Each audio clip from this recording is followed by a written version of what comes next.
Bueno, buenas tardes. Vamos a dar inicio a esta sesión de estrategias en fibrilación auricular. Creo que todos los expositores no merecen mayor presentación, ya son muy conocidos, líderes internacionales de opinión, conocidos por todos nosotros.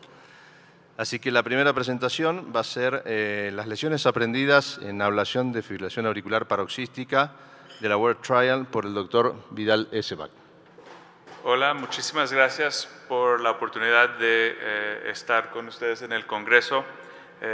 Voy a presentar un estudio que hicimos en Canadá en pacientes con fibrilación auricular paroxística.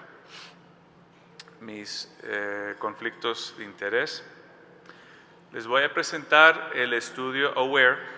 Es el estudio de una estrategia aumentada de la ablación de fibrilación auricular comparado a una estrategia estándar de aislamiento de las venas que hicimos en Canadá de investigadores principales, yo con mi colega de Ottawa, Girish Nair. Sabemos que en los estudios de ablación de fibrilación auricular paroxística tenemos tasas de éxito de aproximadamente 70-75% dependiente del estudio y de la manera que se define recurrencias, de la manera que se monitoriza los pacientes para detectar recurrencias y buscamos cómo posiblemente podemos mejorar esos resultados. Cuestiones que considerar son, primero, si hay alguna manera que podemos mejorar la tasa de éxito del primer procedimiento. También las limitaciones de las estrategias y las herramientas que tenemos en ese momento. Puede ser que hay un tope del efecto que podemos lograr con una estrategia que solo enfoca en aislamiento de las venas pulmonares. También hay riesgos de complicaciones cuando hacemos ablación. Puede ser que la estrategia de aislamiento de las venas pulmonares no es para todos los pacientes. Y también la cuestión de cuál es el endpoint ideal para esos estudios randomizados, monitoraje intermitente, continuo con uso de monitor implantable y las ventajas de cada estrategia. Sabemos que en los pacientes que sí tienen recurrencias, por lo general es porque tiene también reconexiones de las venas pulmonares. Y por eso, cuando hacemos el primer procedimiento, tenemos que enfocar en tratar de hacer lesiones que van a persistir sin gaps y sin riesgo de reconectar. Sabemos que cuando se hace ablación hay efectos permanentes y también hay efectos reversibles.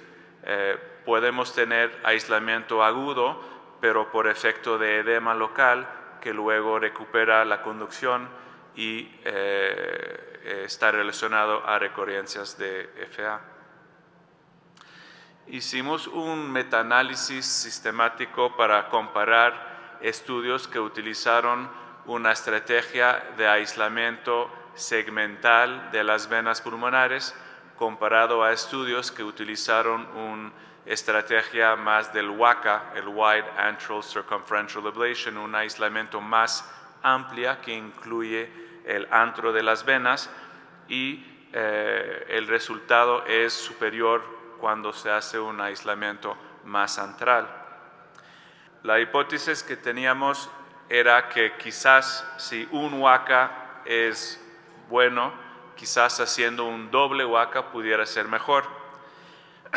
Pudiera ser quizás mejor en acceder a una durabilidad superior con el segundo WACA. pudiera tener como efecto secundario modificación adicional del sustrato, pudiera quizás modificar algunos triggers extrapulmonar. El manuscrito del diseño está ahí abajo. Aquí se pueden ver ejemplos del doble waka. Se hace primero el primer waka y luego alrededor del primero se hace un segundo. Y esa redundancia hipotetizamos que quizás pudiera ayudar al efecto. Los criterios de inclusión eran pacientes con FA paroxística, refractorios antiarrítmicos y con criterios estándar. Siguiente.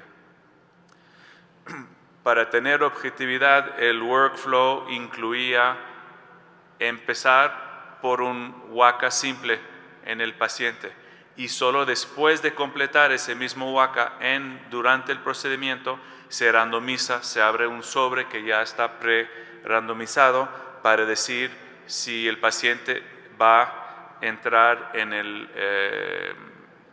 el arma del doble waka y se hace segundo waka, o si es en el convencional se hace inyección de adenosina para confirmar si hay reconexión con ablación adicional si se requiere.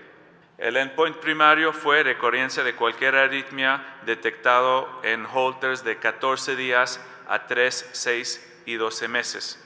Entonces, un total de 42 días de monitoraje, que es superior a la mayoría de los estudios que se hicieron sin monitor implantable. Randomizamos casi 400 pacientes al waka sencillo con adenosina o al waka doble. El endpoint primario no vimos ninguna diferencia entre los dos grupos. Los resultados fueron bastante buenos en ambos grupos. Efectos secundarios, tampoco vimos diferencia en los efectos secundarios. Este es el manuscrito que publicamos en JAMA Cardiology, que resume los resultados del estudio y podemos ver, como comenté, que en esta población las dos estrategias, haciendo el doble waka sin adenosina o un waka simple con adenosina, tuvieron resultados similares. Conclusión del estudio es que el doble waka que se evaluó no resultó siendo superior al waka sencillo con adenosina, que la tasa de éxito de 75% con monitoraje de 42 días fue comparable o mejor que algunos otros estudios, y ausencia de requerir segunda ablación del 90% de los pacientes estaba bastante bueno.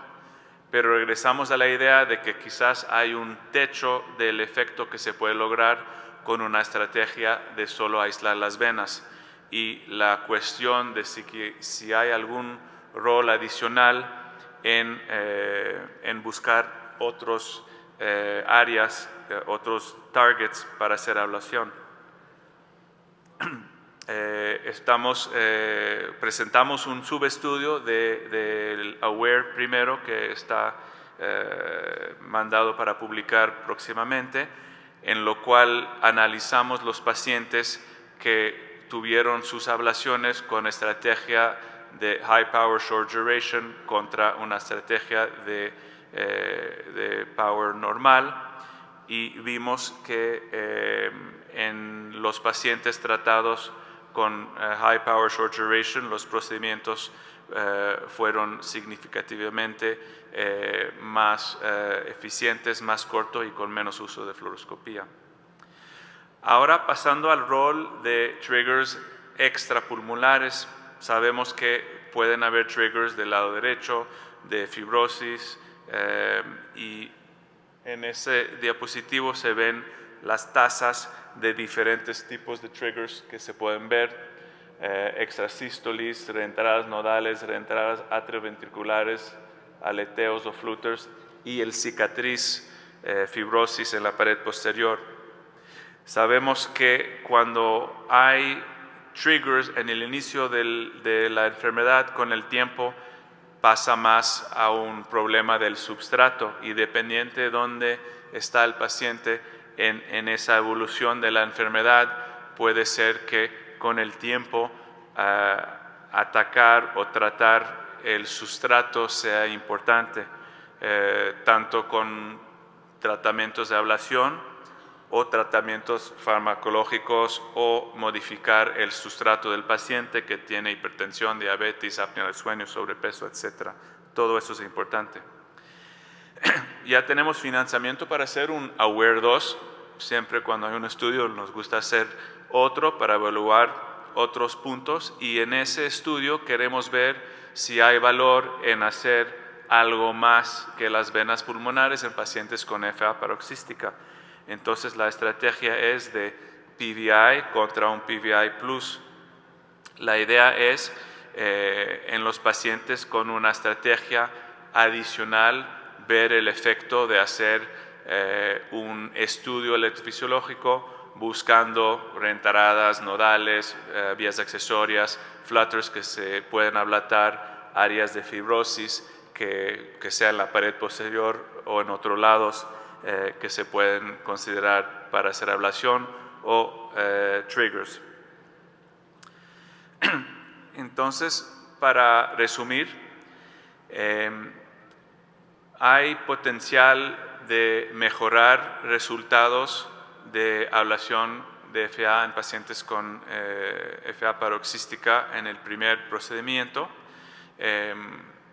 Hay investigaciones actuales y futuros que tienen que evaluar si hay un efecto de techo, un efecto máximo que se puede lograr aislando las venas, y quizás si hay que buscar otras estrategias adicionales o no, eso se tiene que comprobar.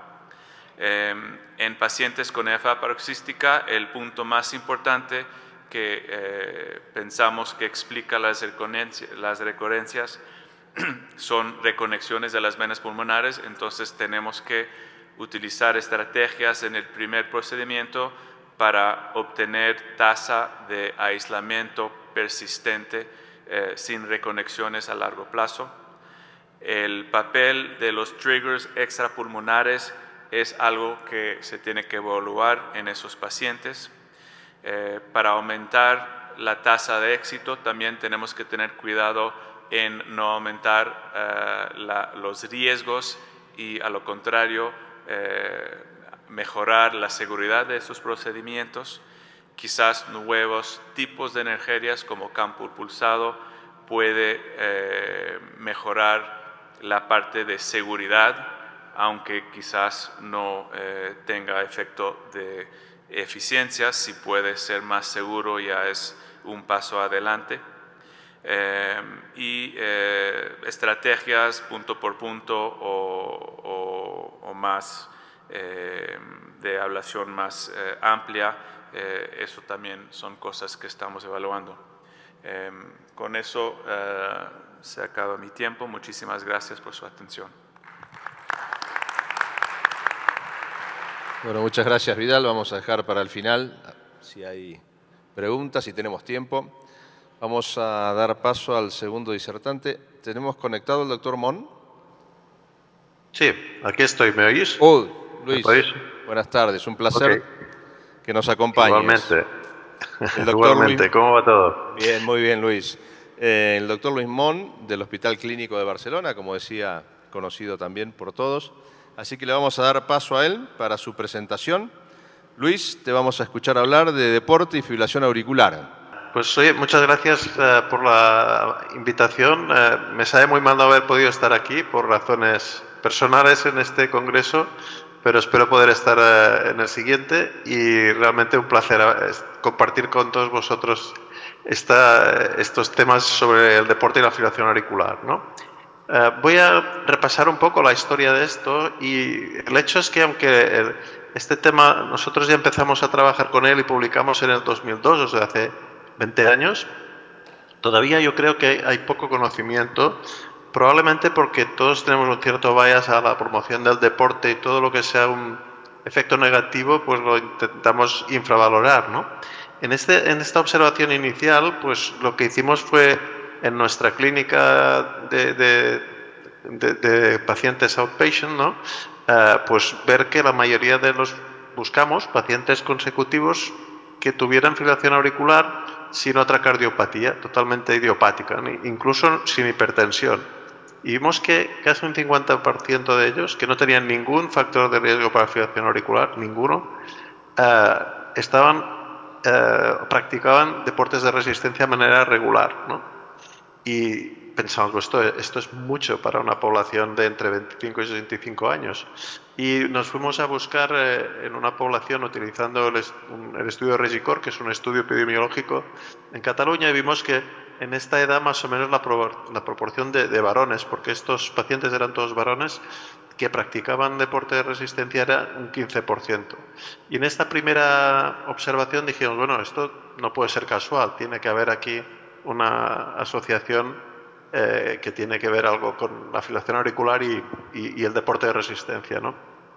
A partir de estas publicaciones iniciales vinieron otras muchas, os pongo aquí algunos ejemplos. Esta es un estudio que hicimos nosotros en pacientes que habían corrido la maratón, que fueron estudiados y a los 10 años, esta población ya existía, analizamos qué había ocurrido con ella y vimos que casos controles, el hecho de ser corredor de maratón daba 8 veces o casi 9 veces mayor riesgo de fibrilación auricular en un seguimiento a 10 años.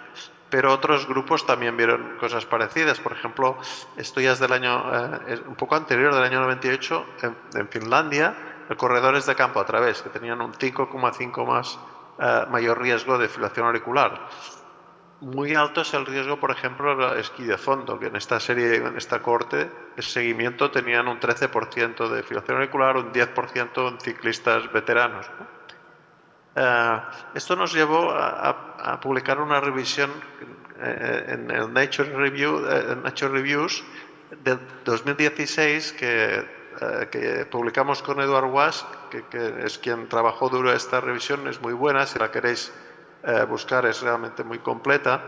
Y aquí marcamos en verde los estudios positivos de asociación y los estudios negativos. Empezando por pequeñas cohortes de menos de 1000 individuos, en las que casi todas son positivos y establecen esta asociación. En estudios grandes de más de 2000 individuos sigue habiendo una gran mayoría que encuentran esta asociación. Algunos no la encuentran, pues son estudios a veces que se han hecho en pacientes que entran en el estudio muy mayores, cuando ya han seleccionado los que no hacen fibrilación auricular, ¿no? Por diversas razones hay estudios que no han sido tan concluyentes y algunos metaanálisis que también iban en esta dirección. Pero os quiero traer aquí también un estudio muy reciente, un metaanálisis, que incluye 13 estudios que cumplieron los criterios, entre ellos 3 nuestros, hechos en Barcelona, en nuestro centro, y con un número de pacientes muy distinto. Algunos son cortes, otros son casos controles. Por ejemplo, el estudio de Acer era el American Physician Study, que lo que miraba en médicos americanos que hacían deporte, cuál era su tasa comparado con los que no hacían, ¿no? Y veían también un aumento de esta tasa. Luego lo veremos los resultados. Pero había incluso estudios con 50.000 pacientes que practicaban esquí nórdico. No me deja ver la red.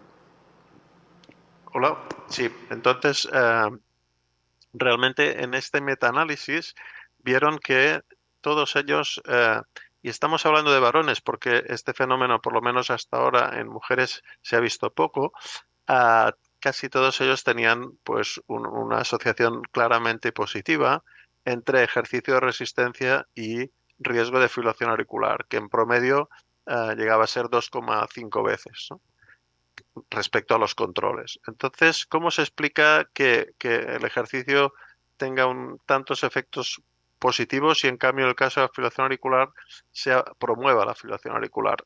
Entonces aquí hay varias explicaciones. Una de ellas es, por ejemplo, la forma de U. Es decir, si aquí consideramos los individuos sedentarios como referencia, vemos que esto es las horas acumuladas de deporte de alta intensidad. Este es un estudio que hicimos en 115 pacientes vistos en urgencia y veis que a partir de un determinado nivel de ejercicio, este efecto protector del ejercicio desaparece, incluso tiene tendencia a aumentar el riesgo de fibrilación, ¿no? En este caso, se asociaba, además del deporte, otros factores independientes eran la altura, es decir, cuanto más alto es un individuo, más probabilidad tiene de tener fibrilación auricular, y luego la apnea en este estudio, ¿no? En cualquier caso, veis que eso podría ser una explicación de la diferencia entre hombres y mujeres. La altura realmente juega también un papel, curiosamente, ¿no?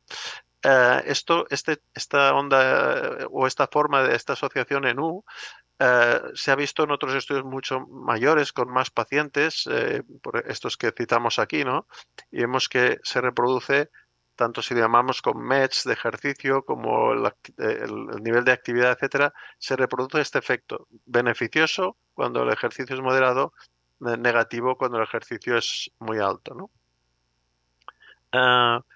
Hay varios estudios aquí que muestran que realmente el hecho de este tipo de patología es mucho más prevalente en varones, es decir, la fibrilación auricular generada por ejercicio en mujeres es mucho más infrecuente y todavía no está claro cuál es la diferencia. Podría ser también que el grado de ejercicio que hacen las mujeres o que hacían en esta época era menor. Nosotros estamos viendo pacientes ahora de 40 años, ¿no? 40, 50. Ahora la gente joven de ahora hace mucho más deporte, también las mujeres. El resultado de esto está por ver, ¿no? En cualquier caso, por ejemplo, en este estudio que hicieron en Inglaterra con el Biobank, el famoso Biobank de UK, que tiene unas cohortes impresionantes, estuvieron 400.000 individuos entre 40 y 70 años, ¿no? Y vieron que concluían que el riesgo de fibrilación auricular es menor entre los pacientes activos físicamente, que hacían ejercicio. Por lo tanto, realmente esto iría a favor de hacer ejercicio. Pero luego, cuando miras el paper en detalle, ves que cuando hablan de vigorous physical activity, si uno es que no hay aumento, va aumentando de manera proporcional cuando vas aumentando los METs por semana, por ejemplo, ¿no? Cosa que no se ve en las mujeres, ¿eh? Las mujeres sí que hay un efecto beneficioso y que no se observa ni en el ejercicio vigoroso ni en el ejercicio normal. Es decir, que no podemos sacar conclusiones generales porque es una relación compleja, ¿no? Eh, para estudiar esto vimos unos modelos animales y no me voy a extender mucho, en un modelo de ratas y vimos que realmente las ratas que hacían ejercicio muy intenso tenían más fibrosis en la aurícula, tenían un índice parasimpático más alto y tenían una inducibilidad de fibrilación auricular más alta. Y que esto no era del todo reversible, pero podía disminuir la inducibilidad al cabo de cuando habías hecho un detraining, ¿no? En principio, pues esto es un hecho que está aceptado, sin embargo todavía pues hay poco conocimiento o la gente cuando hace un interrogatorio del paciente le pregunta, bueno, ¿es usted hipertenso y tal? Como vemos a este paciente a los 50 años, cuando quizás ya no hace tanto ejercicio como cuando tenía 20, pues igual hace solamente 3 horas a la semana, 3 días a la semana, 4 horas, pero a los 60 años esto es mucho más que la población general, ¿no? Hay otros aspectos que hablaremos mañana sobre el ejercicio y la enfermedad coronaria y tal, que son relativamente nuevos, pero en final, para resumir, yo diría que realmente el ejercicio de alta intensidad es un factor de riesgo claro de fibrilación auricular y que además no se ha visto en las mujeres este tipo de asociación. Y yo creo que lo dejaría aquí para dar un poco de tiempo a la discusión y no apabullar con demasiados datos. Muchas gracias. Muchas gracias, Luis. Te pediría, por favor, que te quedes conectado para la sesión final de preguntas. Voy ahora paso al tercer disertante, al doctor José Luis Merino, que va a tratar de responder este interrogante, que es si todos los pacientes necesitan control del ritmo. Todos los pacientes con fibrilación auricular. Gracias, José. Vale, pues muchas gracias por la posibilidad de hablar hoy aquí. Estos son mis conflictos de interés. Y para enmarcar el tema, realmente cuando uno ve una angiografía de la aurícula izquierda en fibrilación auricular, pues yo creo que a todos nos queda claro que esto no puede ser bueno, ¿no? Con lo cual, si uno se hace la pregunta, ¿todos los pacientes deberían ser sometidos a una estrategia de control del ritmo? La respuesta sencilla es que sí, ¿no? Y eso sabemos que debería ser que sí, porque sabemos que la fibrilación auricular se asocia a algunas consecuencias no buenas. Se pierde la contribución de la aurícula al llenado ventricular, frecuencia cardíaca elevada, se pierde la adaptación de la frecuencia cardíaca al ejercicio y, muy importante, que muchas veces no se tiene en cuenta, es la irregularidad. La irregularidad por sí misma sabemos que está asociada con efectos deleterios. Este es un artículo clásico que lo que hacían era, después de una ablación del nodo AB, se les implantaba un marcapasos a los pacientes y a la misma frecuencia se programaba el marcapasos regular e irregular. Y pueden ver cómo al pasar de forma irregular el gasto cardíaco cae y la presión capilar pulmonar aumenta. Es decir, que no es lo mismo simplemente por la irregularidad. También sabemos que la insuficiencia cardíaca y la fibrilación auricular son dos entidades que están imbricadas una con la otra y, bueno, pues hay el aforismo clásico de atrial fibrillation begets atrial fibrillation, pues ahora es atrial fibrillation begets heart failure y heart failure begets atrial fibrillation, ¿no? Además, sabemos que los pacientes pueden empezar con fibrilación auricular paroxística y, si no se les hace nada más, acaban haciendo fibrilación auricular persistente. Y también sabemos, por estudios recientes, que si hacemos una estrategia precoz de control de ritmo, pues esto es mejor que control de frecuencia, ¿no? Con lo cual, pues bueno, yo creo que está claro que todos los pacientes deberían recibir una estrategia de ritmo. La siguiente pregunta es, vale, muy bien, pero ¿cómo? Esa es la siguiente pregunta. Y sabemos que los fármacos no han sido una buena elección. Este es el estudio AFIRM hace 20 años y los fármacos no eran superiores al control de frecuencia, incluso podían ser hasta un poquito peor, ¿no? Casi rozando la significación. En cambio, estudios con ablación, como les traigo simplemente dos, el estudio CASELA-F, pues la ablación fue claramente superior al tratamiento convencional. En el endpoint combinado en este estudio de pacientes con insuficiencia cardíaca, pues fue mejor la ablación. Esto está recién salido del horno, pacientes con insuficiencia cardíaca terminal, o sea, el peor paciente que nos podemos imaginar. Y bueno, hubo que interrumpir este estudio aleatorizado porque los pacientes con ablación iban claramente mejor. Perfecto, pero estos resultados son extrapolables a otras poblaciones con fibrilación auricular, porque a lo mejor, bueno, pues los pacientes con insuficiencia cardíaca van muy bien, pero a lo mejor otros no. Y bueno, pues esta pregunta de si son extrapolables, tenemos aquí al doctor Packer, a lo mejor nos puede contestar a la misma. Pues el estudio Cabana, otra población, pues no hubo diferencias en la estrategia de control de ritmo con ablación frente a fármacos. Con lo cual, bueno, pues aquí tenemos nuestras dudas. Otras poblaciones, fibrilación auricular persistente, pues esto es el STAR-AF y pues no hay mucha diferencia dependiendo de lo que hagamos, o el estudio de CAV, nuevamente FA persistente, pues ven que la eficacia realmente es baja, ¿no? En el seguimiento, ¿no? También sabemos que hay pacientes que responden muy bien, como este paciente con una FA que venía de una sola vena, y esto no es lo mismo, un paciente joven, que este otro paciente, 25 años, microvenas pulmonares no, macroaurícula izquierda, y las venas pulmonares se hacen. Claro, aquí la ablación no va a ser igual que en el paciente anterior, ¿no? También sabemos que la ablación no sale gratis. Esto es del estudio Cabana, 9% complicaciones, complicaciones clínicas, pero también tenemos complicaciones subclínicas. Pacientes que hacen embolia subclínica y bueno, esto es de un estudio nuestro reciente que con técnicas nuevas de ablación puede llegar a un 60%.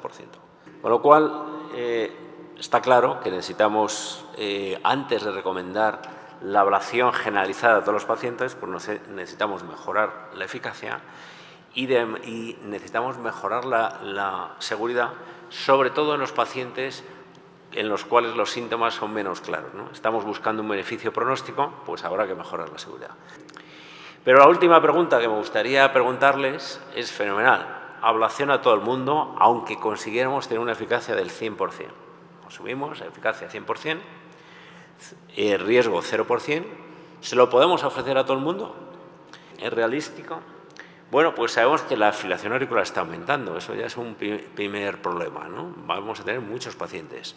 Pero si hacemos un análisis un poquito más racional, esto me lo planteé yo hace años y analicé en el año 2000 datos del 2016-2017.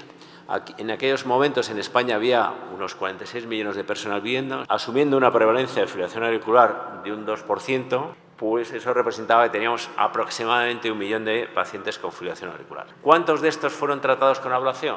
Pues lo pueden ver ahí, 2.600, lo cual representaba pues menos de un 0,3% de pacientes. Es decir, que aunque duplicáramos, triplicáramos, multiplicáramos por 10 nuestros laboratorios, es totalmente realista.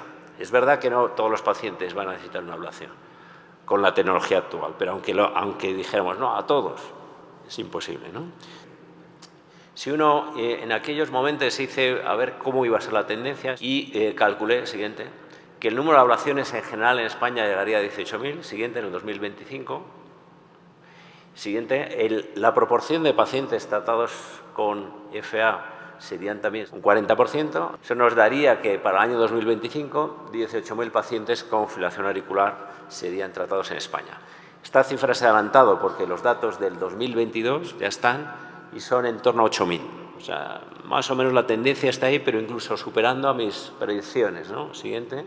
Lo cual implica que en el 2025, asumiendo un incremento superior a las cifras que predecíamos, de por 5, serían 12.000 pacientes, es decir, no llegaremos a un 1,4%. Es decir, totalmente realista que vayamos a poder tratar a todos los pacientes. Para no extenderme más, algunos mensajes para recordar. Bueno, pues todos los pacientes, desde mi opinión, con fibrilación auricular deberían ser tratados con ablación de fibrilación auricular, control de ritmo, pero con ablación. En un mundo ideal, los datos pronósticos de algunos estudios no pueden ser extrapolados a otros. La eficacia necesita ser mejorada, ¿no? Igual que bueno, pues la seguridad, en particular en pacientes con FA persistente y si tienen pocos síntomas, ¿no? Y sobre todo los datos epidemiológicos pues abogan fuertemente a la hipótesis o el deseo de poder ablacionar a todos los pacientes, ¿no? Sin embargo, o por esto, pues hay que ser un poco selectivos, hay que buscar al paciente que más se va a beneficiar de esto, el paciente sintomático, sobre todo el paciente con insuficiencia cardíaca. Pero bueno, mi mensaje quiero que sea positivo, soy una persona optimista y hace 25 años, recuerden cómo estábamos, ¿no? ¿Quién nos hubiera dicho que estaríamos hoy aquí hablando con Conduction System Pacing, hablando de cardioneuroblación, hablando de algunos pacientes con FA que sería impensable hace años, ¿no? Con lo cual, bueno, quizás olviden todo lo que les he dicho, en 25 años estamos tratando a todos ellos. Muchas gracias por su atención. Siguiente. Y nada más. Muchas gracias, José Luis. Vamos a dar paso a la última presentación. Dr. Packer is from Mayo Clinic. It's a real pleasure for us. Dr. Packer is being here. We really appreciate the effort to be with us today.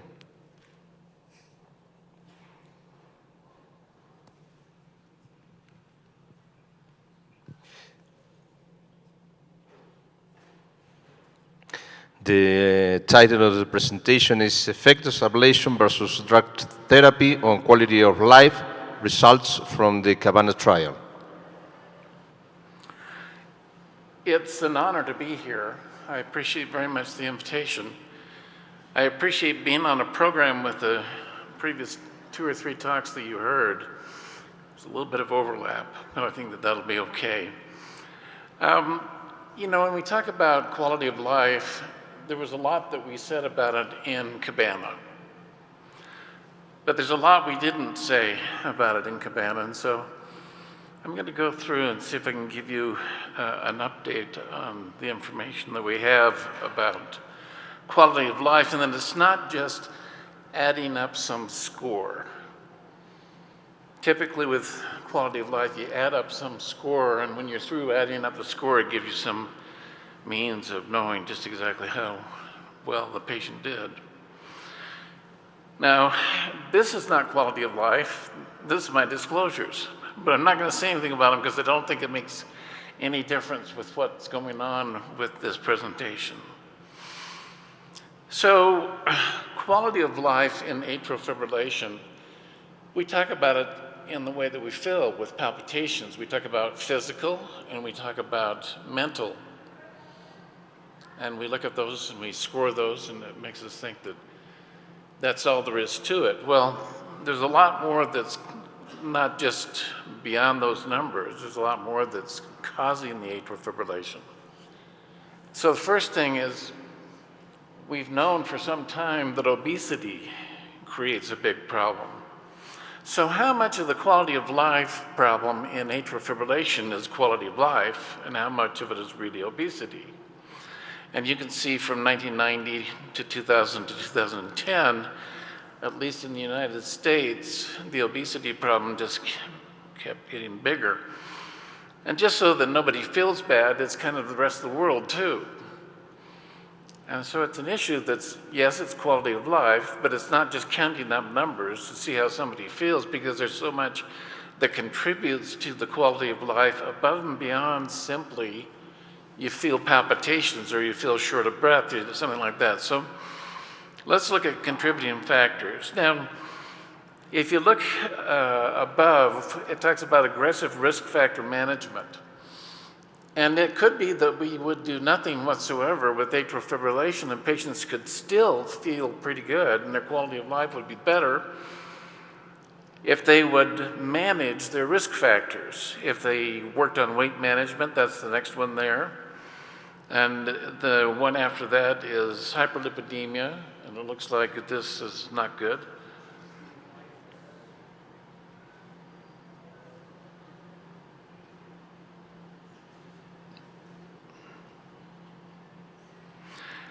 It could be obstructive sleep apnea, could be hypertension, could be diabetes. So each one of those has to add to the quality of life. I'm going to get to the numbers. So if you're all here because you want to hear the numbers, then I can show you how Cabana demonstrated that atrial fibrillation ablation really is a big deal for quality of life. Some of its ablation approaches. Now, if you look on the left-hand side, ablation is just about dealing with anatomy. So it's a matter of ablating around pulmonary veins, say, or around the posterior wall. But it's also about physiology. It's about everything from triggers and drivers to perpetuators and rotors and complex fractionated electrograms and fibrillatory conduction. And so when we go in and we ablate, then it's important that we take care of those. But if you didn't have the problem with the fibrosis and the obesity and other issues in the first place, maybe it wouldn't have been as big of a problem. One of the things that we're working on is what happens when you take care of fibrosis. Now, you can see fibrosis in this slide from Pierre Halife and Hezeguer. It's actually Pierre Zeiss and Halife. And you can see the white areas that are strictly the areas of scarring. And you can see where the atrial fibrillation occurs, where it's yellow and it's orange. So now, what here is contributing to the problem with quality of life? Well, we're going to check on some numbers again in just a second, but the problem is, it may just be as similar or as important as fibrosis. So what we're doing is we're looking at fibrosomes. Fibrosomes go through a receptor, and then what they do is they look at cyclotrons, or not cyclotrons, but cytokines, and then they look at what happens with interleukins and what happens with different forms of triggers that create fibrosis. So if we could do something about that, then that maybe would have a very, very big deal about quality of life, because people don't feel good because they can't breathe. And if they can't breathe, part of it's because of fibrosis. And it's probably a lot more due to that than it is to recurrent atrial fibrillation. Well, let's keep going. Well, you just heard about the CASTLE trial, and the CASTLE trial showed that if you ablated, that those patients did substantially better than did those that didn't get ablated or who were treated with conventional therapy. And in this case, patients who were treated with mostly amiodarone, and the difference in terms of overall morbidity and mortality were significant. So let's talk about Cabana, and we'll get to the fibrosis, and we'll get to the fibrosomes, and we'll get to the quality of life. In the upper left-hand corner, you see the composite endpoint of intention to treat. And if you look at the intention to treat endpoint, it didn't look like there was a lot of difference between the two, whether you were treated with drugs or whether you were treated with ablation. That's not completely true, but the problem was with crossovers. In the upper right-hand corner, the thing that you see is that if you look at the composite endpoint or per protocol or how patients were treated, there was a large difference. And there's a difference in mortality and difference in stroke and a difference in the variable components that create problems with quality of life. In the lower left-hand corner, if you look at the endpoints of all-cause mortality and cardiovascular hospitalization, ablation patients still did better. There was a significant difference in the hazard ratios. And in the right-hand side, you see propensity scoring, and Peter Noseworthy did that study, and he did look at propensity matching, and he looked at a whole bunch of different components of propensity matching. And they looked at about 180,000 patients, and they looked at the composite of mortality, stroke, major bleeding, and cardiac arrest, just like we did with Cabana. And the thing that they found out is about 12,000 were ablated, 170,000 weren't ablated. And if you get down to the bottom of it, the Cabana outcomes demonstrated that there was a significant improvement in quality of life, yes, but a more important improvement in total mortality. So let's look at a little bit more here. You see composite outcomes in Cabana, upper left-hand corner. Patients who are under the age of 65 had lower event rates. And when they had lower event rates, then they did better from the standpoint of whether they died or not, whether they felt better or not, whether they had cardiac arrest or not, whether they had strokes. Another one is in the upper right-hand corner, and that's heart failure. So you see blue. What's blue? Blue is patients treated with drug therapy. What's red? Red's treated with ablation.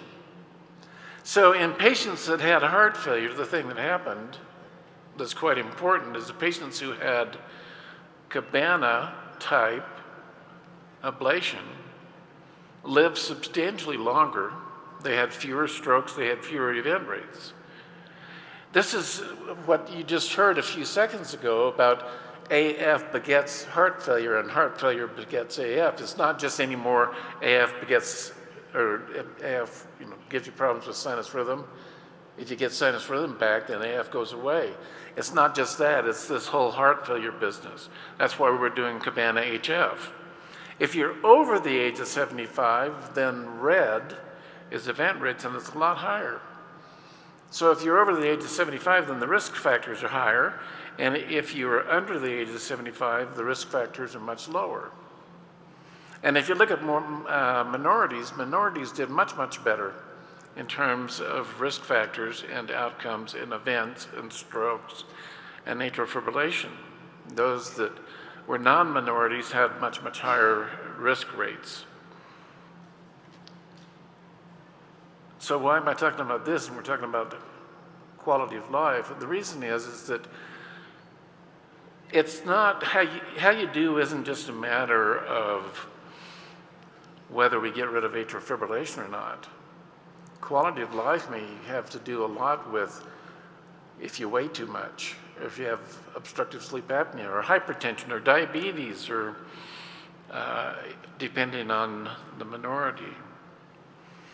So I need to make the point again about Cabana and Cabana heart failure. That's why we're doing this next trial, is because we think that those patients are going to feel a lot better and that their quality of life is going to be even better than that if we can get rid of the heart failure. Heart failure will get rid of atrial fibrillation. Atrial fibrillation, if we ablate it, will get rid of heart failure. That's what we have to find out. That's what we have to prove. We have to try to find out what the issues are. And I always make the point of, everyone knows Nemo. And Nemo was lost for a long, long time, and they finally found Nemo, but Nemo didn't look very good. And so the whole issue is quality of life, you have to find it. But you're not going to find it unless you've done something to deserve it, and that is coming up. Well, other considerations. The burden. You see on the left-hand side of that top slide, paroxysm, or paroxysmal atrial fibrillation, then persistent, then long-standing persistent, and we're looking at the months since the end of blanking. And the patients who had been ablated were much more likely to be free from a recurrence. It's about 65% of them did very, very well. 35% did have recurrence. And if you go all the way over to long-standing persistent, those patients didn't do well. And whether you're ablated or whether you're treated with drug therapy, your quality of life didn't turn out very well, vis-a-vis the burden didn't turn out very well. Now, how about the impact of gender on ablation outcomes? Well, on the left-hand side, you see women. On the right-hand side, you see men. And the bottom line is there's not really a whole lot of difference there. And more important is that the women had a much, much higher improvement in quality of life than did men. So here's some place where you count the numbers up, and if you count the numbers up, then you find that the quality of life really is substantially better in women than it was in men. So what are their benefits? Well, in the upper left-hand corner, it's the same thing I showed you before, and that is that if you were ablated, then you did better than if you were treated with drug therapy.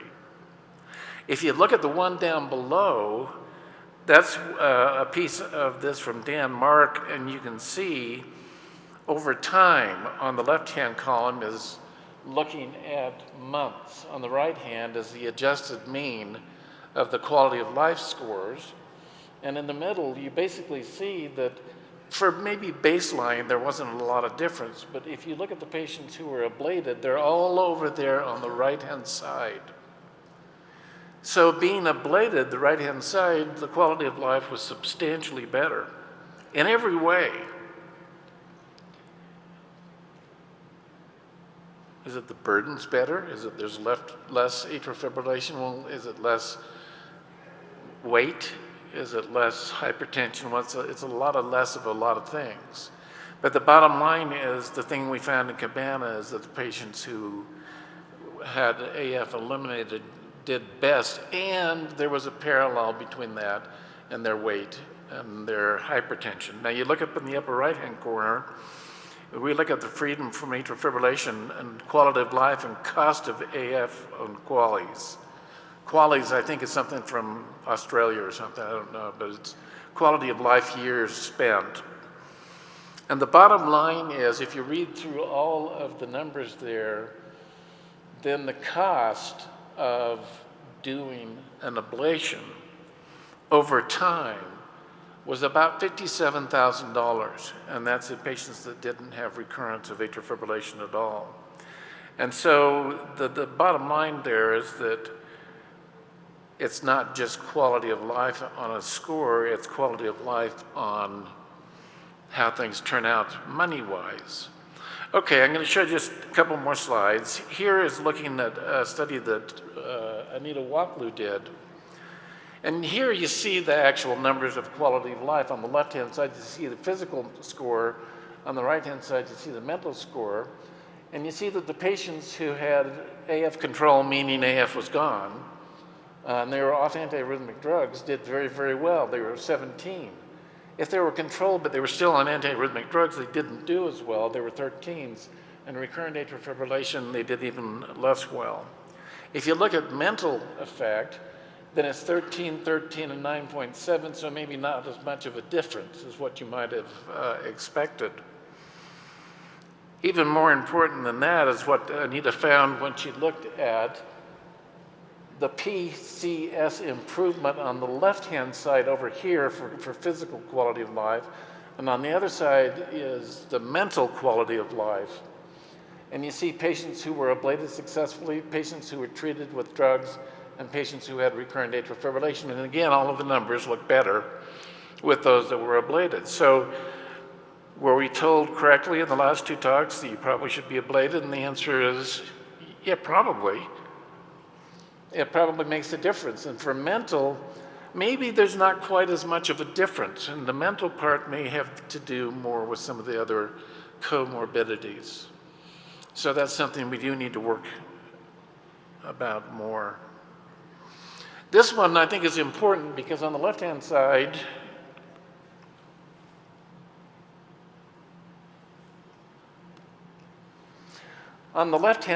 you see the SF-36 score.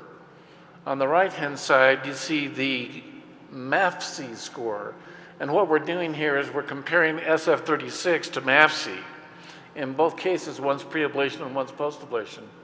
And the bottom line is they both paralleled pretty well. So either score showed that those patients who were treated and lost their atrial fibrillation did significantly better in terms of quality of life, but it's also in terms of burden. Now, if you look here again,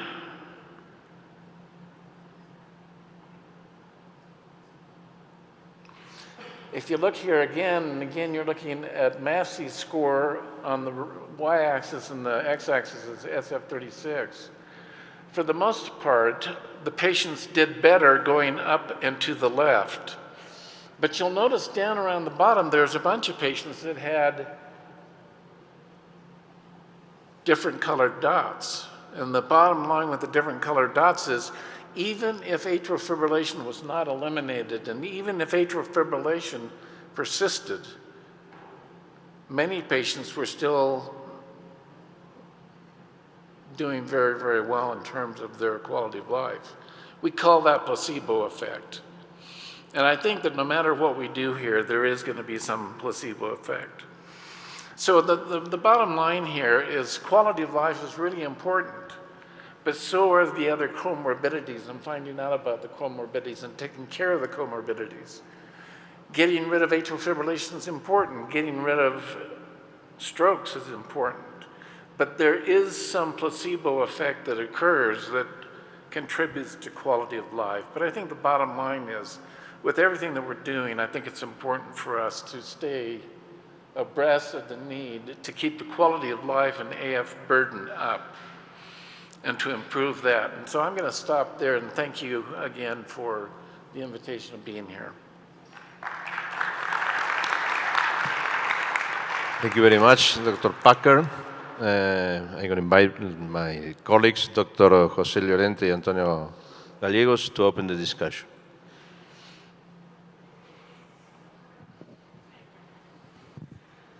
Una pregunta, muchas felicidades a todos, muy excelentes pláticas. Una pregunta para el doctor Vidal.